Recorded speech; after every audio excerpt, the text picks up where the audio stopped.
Registration లేకుండానే ప్రకటనలు real సంస్థలకు RERA shock. RERA real estate regulatory authority అయితే దీనికి సంబంధించి ఒక నిర్ణయం తీసుకున్నట్లుగా కూడా తెలుస్తుంది. రిజిస్ట్రేషన్ లేకుండానే ప్రకటనలు అయితే ఇస్తున్నారు. రియల్ సంస్థలకు రెరా షాక్ ఇచ్చిందనే చెప్పాలి. రియల్ ఎస్టేట్ సంస్థలకు సంబంధించి చాలా ఫ్రాడ్లు అనేవి జరుగుతూ ఉన్నాయి. మనం ప్రతిరోజు కూడా చాలా ఫ్రాడ్లు, ఎంతోమంది నష్టపోయారు అని చెప్పి మనం చూస్తూ ఉన్నాము. ఎటువంటి పర్మిషన్స్ అనేవి లేకుండా బిల్డింగ్స్ కట్టడం, అపార్ట్మెంట్స్ కట్టడం, వాటికి సంబంధించి ప్రాపర్ రిజిస్ట్రేషన్ అనేది లేకుండా సేల్స్ చేసేయడం, దానికి సంబంధించి ఎంతోమంది ప్రతి ఒక్కరికి కూడా ఇంటి కళ అనేది, సొంత ఇంటి కళ అనేది చాలా మందికి ఉంటుంది. సో దాంట్లో ఏంటంటే కొంచెం తక్కువ కాస్ట్కి వస్తున్నాయనో, మంచి ప్లేస్లో వస్తున్నాయని చెప్పు, కరెక్ట్గా అక్కడ అది ప్రాపర్ ప్లేస్లో కట్టారా లేదా, ఇవన్నీ కూడా తెలుసుకోకుండా సరైన అవగాహన కూడా ప్రతి ఒక్కరికి ఉండాలని లేదు. దాంట్లో మోసం చేసి ఈ విధంగా రిజిస్ట్రేషన్స్ అనేవి చేస్తూ ఉన్నారు. దానికి సంబంధించి అయితే రెరా షాక్ ఇచ్చిందనే చెప్పాలి. రియల్ ఎస్టేట్ సంస్థలకైతే ఒక రకంగా వార్నింగ్ ఇచ్చింది. రెరా రిజిస్ట్రేషన్ అనేది లేకుండా ముందస్తు ప్రకటనలు ఇవ్వొద్దని చెప్పి హెచ్చరించినట్లుగా కూడా తెలుస్తోంది. నిర్మిత స్థలం 500 మీటర్లు మించినా, లేదంటే నిర్మిత యూనిట్ల సంఖ్య 8 కంటే ఎక్కువ ఉన్నా రెరాలో నమోదు తప్పనిసరి అని చెప్పి కూడా వెల్లడించడం జరిగింది. ఇక దీనికి సంబంధించిన పూర్తి సమాచారం మా స్పెషల్ కరెస్పాండెంట్ దుర్గేష్ అందిస్తారు. దుర్గేష్, చెప్పండి. అంటే ఇప్పుడు దేశవ్యాప్తంగా సంచలనం రేపుతున్నటువంటి ఒక రెరా ఏదైతున్నదో మనం ప్రస్తుతం తెలంగాణ రాష్ట్రంలో చూసుకుంటే ప్రతి ఒక్కటి కూడా జిహెచ్ఎంసీ నుండి కానివ్వండి, హెచ్ఎండి నుంచి కానివ్వండి, ఎవరైతే పర్మిషన్లు తీసుకొని హై రైజ్డ్ బిల్డింగ్లు నిర్మిస్తున్నారు, ఆ బిల్డింగ్ నిర్మిస్తున్నారంటే ఒక రెరా సెంట్రల్ గవర్నమెంట్ ఏదైతే వచ్చిందో ఒక పెద్దన్న పాత్ర పోషిస్తున్న సంస్థ అది రెరా. ఈ రెరా అనేది ఏదైతే ఉన్నదో ప్రతి ఒక్కరికి కూడా ఉపయోగపడుతుంది. రెరా వలన కూడా సామాన్యులకు ఉపయోగపడుతుంది అనేది కూడా మనకు అందరికీ తెలిసిన విషయమే. కానీ రెరాలనే లోపాలు ఉన్నాయని కూడా స్పష్టంగా ఒక్కొక్కటి కూడా బయటపడుతుంది. ఎందుకంటే ఆల్రెడీ రెరాకు సంబంధించి చూసుకుంటే, హెచ్ఎండి చూసుకుంటే, ఈ బిల్డింగ్లన్నీ కూడా నిర్మిస్తున్నటువంటి నేపథ్యంలోనే అసలు ఎక్కడ నిర్మిస్తున్నారు, దాని ప్రాపర్టీ ఎంత ఉంది, అసలు సెట్ బ్యాక్ ఎంత వెళ్తున్నారు, అసలు ఎన్ని గజాలు కడుతున్నారు, ప్రజలకు ఏ విధంగా ఉపయోగపడుతుంది అనేది అంతా కూడా రెరా చూసుకోవాలి. ఈ ఎవరైతే ఉన్నారో పెద్ద పెద్ద ప్రాజెక్టులు నిర్మిస్తున్నటువంటి పెద్ద పేరుగాంచినటువంటి సంస్థలన్నీ కూడా రెరాలో రిజిస్ట్రేషన్ చేసుకోవాలి. ప్రతి బిల్డింగ్ నిర్మిస్తున్న వారందరూ కూడా పెద్ద పెద్ద కాంప్లెక్స్ రియల్ ఎస్టేట్ వ్యాపారులు ఎవరైతే ఉన్నారో ఆ రియల్ ఎస్టేట్ వ్యాపారస్తులు అందరూ కూడా ప్రజల నుంచి కూడా సొమ్ము చేసుకుంటే వాళ్ళందరూ కూడా ఖచ్చితంగా రెరాలో రిజిస్ట్రేషన్ చేసుకోవాలి.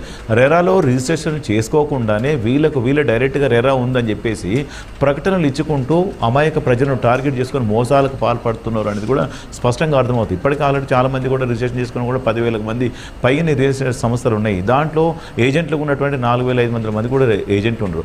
దాంట్లో పెండింగ్లో ఉన్న ఫిర్యాదులు అందున్నాయి. రెరాలో వీళ్ళందరూ కూడా మోసాలకు పాల్పడుతున్నారని చెప్పేసి ఫిర్యాదులు అంతే. ఈ చీటింగ్లో పాల్పడ్డ వారు రియల్ ఎస్టేట్ వ్యాపారస్తులు ఎవరైతే ఉన్నారో ఇదంతా కూడా చూసుకుంటే 2,500 మందికి 600 మందికి పైనే మోసాలు పాల్పడుతున్నారని కూడా స్పష్టంగా రెరాలో కంప్లైంట్లు ఉన్నాయి. ఈ ఫిర్యాదులు అందినాయి. కనుక ఇప్పుడు రెరా నెంబర్ లేకుండా ఎవరైతే ముందుకు వెళ్తారో రియల్ ఎస్టేట్ వ్యాపారికి వెళ్తే తాట తీస్తామని చెప్పి రెరా ముందుకు వచ్చినటువంటి పరిస్థితి అయితే ఉన్నది ప్రస్తుతానికి. ఇప్పుడు పెద్ద పెద్ద కంపెనీలు పేరుగాంచినటువంటి రియల్ ఎస్టేట్ కంపెనీలు ఏదైతున్నాయో పేపర్లు కానీ మీడియాలో కానీ ప్రకటనలు తీసుకుంటూ ప్లాట్లు అమ్ముకుంటున్న పరిస్థితి చూస్తున్నాం. మరి అమ్ముకుంటున్నారంటే ఖచ్చితంగా రెరాకు సంబంధించినటువంటి రిజిస్ట్రేషన్ ఉండాలి.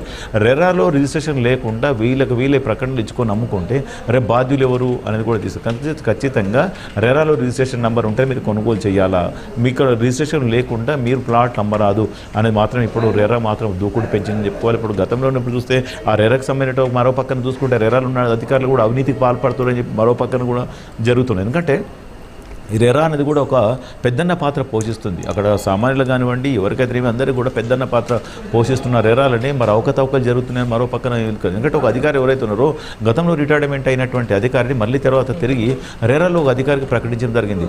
వీళ్ళందరూ కూడా రెరాలో పేరు రిజిస్ట్రేషన్ లేకుండానే మా నడిపిస్తున్నారు అంటే తల కూడా డబ్బులు ₹1,00,00,000 కూడా డిమాండ్ చేస్తారు. అంత సెటిల్మెంట్ కూడా ఓటలన్నా ఇంట్లన్నా పిలిపించుకొని సెటిల్మెంట్లు చేస్తున్నారు. మరి దాని సంగతి ఏందని కూడా భావిస్తున్నటువంటి పరిస్థితి. మరి ప్రతి ఒక్కరు కూడా రెరాలో రిజిస్ట్రేషన్ చేసుకోవాలని రియల్ ఎస్టేట్ వ్యాపారస్తులకు హెచ్చరిస్తున్నటువంటి పరిస్థితి ఒక పక్కన ఉంది. అదే రెరాలో ఉన్నటువంటి అధికారి చేతివాటం ప్రదర్శిస్తున్నారు, ఒక ప్రైవేట్ ఏజెంట్ను పెట్టుకొని డబ్బులు దండుకుంటున్నారు అని కూడా మరో పక్కన ఉంది. మరి తెలంగాణ రాష్ట్ర ప్రభుత్వం ఎటువంటి చర్యలు తీసుకోబోతుందని కూడా చూడాలి. ఎందుకంటే ఒక పక్కన అమాయక ప్రజలను టార్గెట్ చేసుకొని రియల్ ఎస్టేట్ వ్యాపారం సొమ్ము చేసుకుంటున్నారు, మరో పక్కన వాళ్ళను ఎవరైతే రియల్ ఎస్టేట్ వ్యాపారస్తున్నారో వాళ్ళు రెరాలు లేని వారికి వారు కూడా టార్గెట్ చేసుకొని సొమ్ము చేసుకుంటున్నారు అధికారులు ఉన్నారు. మరి అందరి పక్కన లాస్ అవుతుంది ఎవరు? సామాన్య ప్రజలే. మరి దీనిపైన తెలంగాణ రాష్ట్ర రాష్ట్ర ప్రభుత్వం ఎటువంటి చర్యలు తీసుకోబోతుందని చూడాల్సిన పరిస్థితి ఉన్నది. ఇప్పటికైతే మొత్తం చాలా చోట్ల కూడా హై రైజ్ బిల్డింగ్ నిర్మిస్తున్నారు. మరి వాళ్ళు ఆ రెరాలో ఉన్నారా, రెరాలో రిజిస్ట్రేషన్ చేసుకున్నారా, రెరాలో రిజిస్ట్రేషన్ చేసుకున్న వారు ఎంతమంది ఉన్నారు? ఇప్పటికైతే దాదాపు 5,000 మంది కొన్ని పెండింగ్లో ఉన్నట్టు కూడా తెలిసింది. ఆ పెండింగ్లో ఉన్న వారి పైన కూడా ఎటువంటి చర్యలు తీసుకోబోతున్నారు చూడు. ఇప్పుడు చాలా మందికి నోటీసులు ఇచ్చినామని చెప్తున్నారు రెరా. మరి నోటీసులు ఇచ్చారు, నోటీసుల తర్వాత రెరాకు రిజిస్ట్రేషన్ లేకుండా ఎన్ని బిల్డింగ్లు కట్టారు, అటువంటి వారితో ఎటువంటి చర్యలు తీసుకోబోతున్నారు, మరి వాళ్ళపైన కూడా ప్రభుత్వం ఎటువంటి చర్యలు తీసుకోబోతున్నది అనేది మరి ఇప్పుడు చూడాల్సిన పరిస్థితి ఉన్నది. మొత్తం ప్రతి ఒక్కరు కూడా కొనాలంటే కూడా రెరాల నెంబర్ ఉందా, రెరాలో రిజిస్ట్రేషన్ చేసుకున్నారా లేదా, ఉంటేనే మీరు కొనుగోలు చేయాలి, లేకుంటే కొనుగోలు చేయరాదు అని కూడా స్పష్టంగా చెప్తున్నారు. అటువంటి పరిస్థితి కనుక ఖచ్చితంగా రియల్ ఎస్టేట్ వ్యాపారస్తులందరూ కూడా సొమ్ము చేసుకోవాలనే ప్రయత్నం జరుగుతుంది. కనుక మీరు నమ్మకండి, రెరాలో నెంబర్ ఉంటుంది, రెరాలో రిజిస్ట్రేషన్ చేసుకుంటేనే మీరు ఖచ్చితంగా కొనుగోలు చేయాలని చెప్పి మరో పక్కన రెరా చెప్తున్నది. మరి రెరా ఉన్నటువంటి అధికారులు ఎవరైతే ఉన్నారో చేతివాటం ప్రదర్శిస్తున్న వారిపైన కూడా అనేకమైన ఆరోపణలు వస్తున్నటువంటి పరిస్థితి ఉంది. మరి తెలంగాణ రాష్ట్ర ప్రభుత్వము ఇక్కడ రెరా కానివ్వండి, రెరాలో ఉన్నటువంటి అధికారులు కానివ్వండి, రిజిస్ట్రేషన్ వ్యాపారస్తులు కానివ్వండి, మరో పక్కన రియల్ ఎస్టేట్ వ్యాపారం ఎటువంటి చర్యలు తీసుకోబోతున్నారో చూడాల్సిన పరిస్థితి ఉన్నదని చెప్పుకోవాలి. అయితే దీనికి సంబంధించి నిబంధనలు ఉల్లంఘిస్తే కూడా అపరాధ రుసుము విధిస్తామని చెప్పి కూడా రెరా చెప్పడం జరిగింది. ఏ విధంగా చూడొచ్చు అంటారు? దీనివల్ల కొంతవరకైనా సామాన్య ప్రజలు ఇబ్బంది పడే పరిస్థితి ఉండకుండా ఉండొచ్చు అంటారా? ఖచ్చితంగా మరో పక్కన రియల్ ఎస్టేట్ వ్యాపారస్తులు ఎవరైతే ఉన్నారో అందరూ కూడా సొమ్ము చేసుకునే ప్రయత్నంలోనే రెరాలో రిజిస్ట్రేషన్ చేసుకోకుండానే రెరా అని పేరు నడిపించేటటువంటి చాలామంది పబ్బం గడుపుకుంటున్నారు. వారికి నోటీసులు ఒక పక్కన జారీ చేశారు.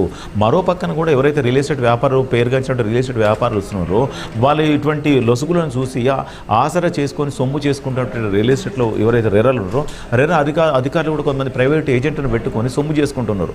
ఇదంతా కూడా చూస్తే ఓ పక్కన రెరాలో రిజిస్ట్రేషన్ లేకుండా కూడా సొమ్ము చేసుకుంటున్నారు, లోపాలు ఉన్నాయని చెప్పి వీళ్ళు సొమ్ము చేసుకుంటారు. ఓ పక్కన ఇద్దరు కూడా, ఓ పక్కన రెరాలు ఉన్నట్టు అధికారులే సొమ్ము చేసుకుంటున్నారు, మరో పక్కన రియల్ ఎస్టేట్ వ్యాపారస్తులు సొమ్ము చేసుకుంటారు. మరి ఇద్దరు కలిసి సొమ్ము చేసుకుంటే మరి సామాన్య ప్రజల పరిస్థితి ఏంది అన్న దానిపైన ఇప్పుడు తెలంగాణ రాష్ట్ర వ్యాప్తంగా సంచలనమైన రేపుతున్నటువంటి పరిస్థితి. మొత్తం ఆరోపణలు కూడా వారి మీద వీరి మీద వారు, ఇదంతా కూడా తెలంగాణ రాష్ట్ర ప్రభుత్వం సీరియస్గా తీసుకొని ఓ పక్కన రెరా మీద ఎవరు ఉన్నారు, రెరాలో ఎవరో సొమ్ము చేసుకుంటున్నారు, రెరాలో రిజిస్ట్రేషన్ చేసుకోకుండా ప్లాట్ అమ్ముకుంటున్నారు ఎవరు, రియల్ ఎస్టేట్ వ్యాపారస్తులు ఎవరు, ఇదంతా కూడా చూస్తే మరి ఇదంతా కూడా ఇద్దరు పొలిట్ అయిపోతున్నటువంటి పరిస్థితి కనిపిస్తుంది. ఇది ఇద్దరికి సంబంధించిన చూసుకుంటే మొత్తం ఎంక్వైరీ చేసి తగిన చర్యలు తీసుకుంటే బాగుంటుందని చెప్పేసి ఇక్కడ హైదరాబాద్ నగర ప్రజలైతే డిమాండ్ చేస్తున్నారు. Right, thank you Durgesh.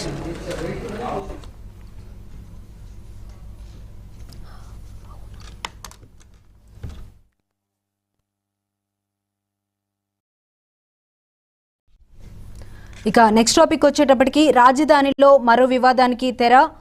R5 జోన్లో ఇళ్ల స్థలాలు రద్దు. అయితే